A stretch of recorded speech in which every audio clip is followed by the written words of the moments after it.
It's an honor for me to be addressing you.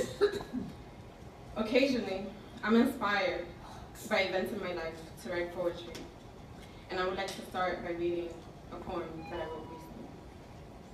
The title is, I Am Not You. My story does not end here. My story does not end because of you. Who are you? What are you? You are just a word. You don't identify me. I am not you. You do not define who I am. I am so much more than just you. You are but a fragment of the complex human being that I am. Why do people only see you and not all of me? I am so much more than just you. I'm made of flesh and bone. And like everyone else, I have made more mistakes than I care to remember. And I have more flaws than I would rather admit. But I am not you.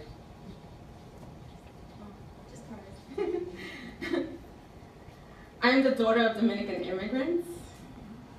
I am a descendant of Africa. I am a woman. I am a mother. I am resilient. I am a scholar. I am a million other things. Yet I am only judged by you.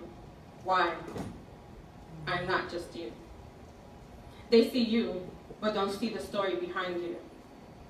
They rather turn a blind eye to my reality in order to continue believing that I am you. I am not you. They prefer to ignore the truth that I am just a product of my circumstances. I am not you. You are but a fraction of the story. You are not the complete picture. You demonstrate that I took the wrong path, but you neglect to express how difficult the road was. You do not illustrate how extraordinary I have made the journey since then. I'm so much more. I am not just you. I was inspired to write that poem when I was filling out a college application that would help to put me towards the path of the American dream. Yet on page 5, I came across the question that read, have you ever been found guilty or convicted of a misdemeanor, felony, or other crime? I'm so sorry. Why was that part of the calculus for an enrollment decision? Did I break the norms of society? Yes, I did. But I also paid my penance.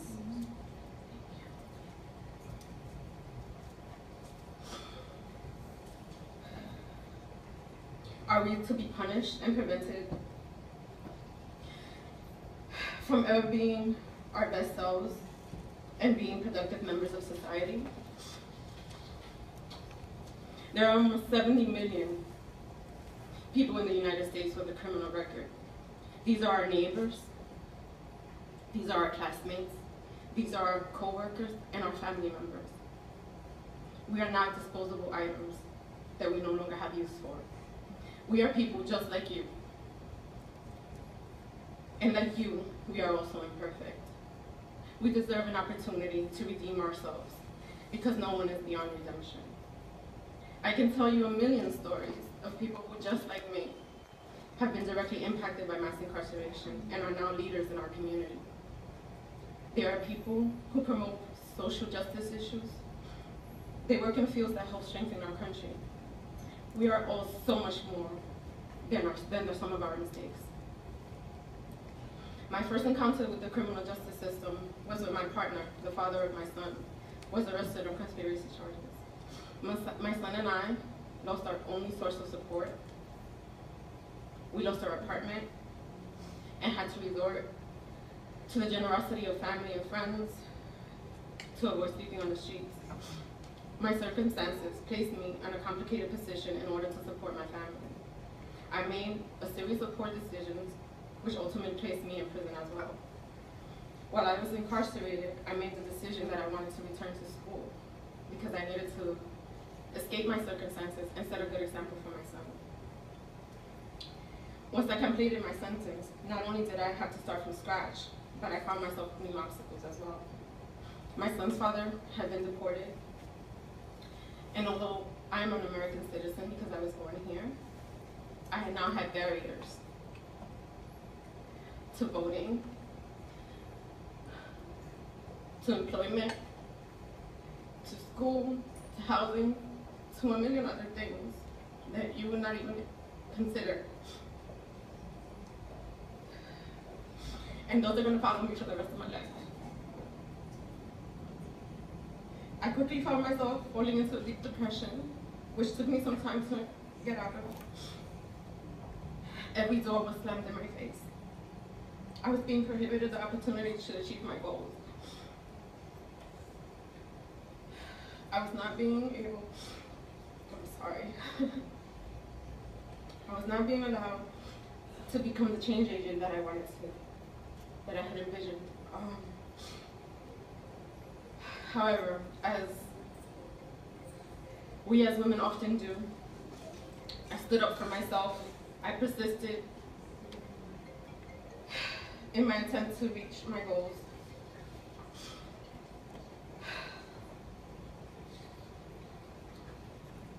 And I kept on screaming until someone heard my roar.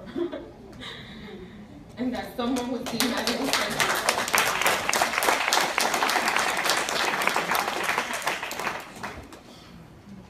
Thanks to her support and guidance, I was able to return to Hunter College where I had previously been enrolled.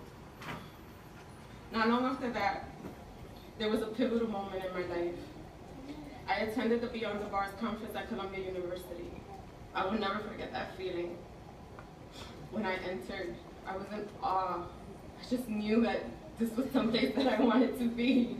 It was beautiful. It's like a fairy tale, right? I still get goosebumps when I go into campus sometimes.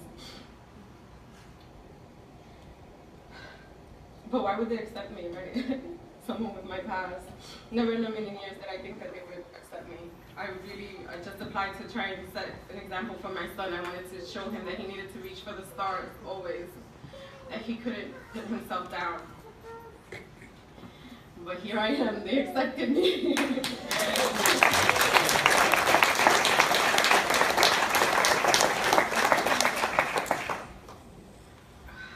I also received a full scholarship. Wow. I stand before you now a senior at Columbia University School of General Studies. This would not be possible were it not for school administrators, professors, and mentors, which for the most part are women, by the way, who believe in me, support me, and help me knock down some of those doors that wouldn't be open were it not for them. This would not be possible were it not for all of you.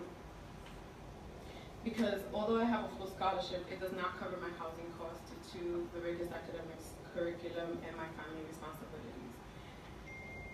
I am unable to work full-time and cannot afford the high cost of living in New York City. The Women's Forum Fund Education, Women's Forum Education Fund helped me cover my living expenses during that academic year. Thank you.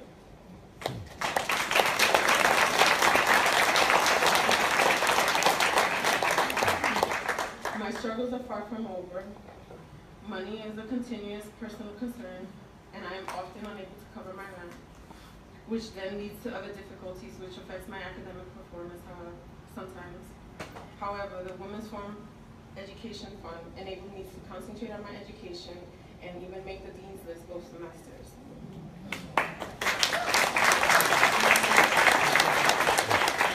It was a true blessing.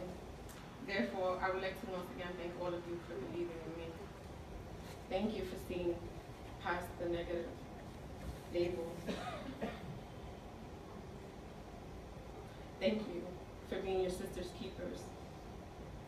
I'm sure that I speak for all of the recipients when I say that we truly appreciate you.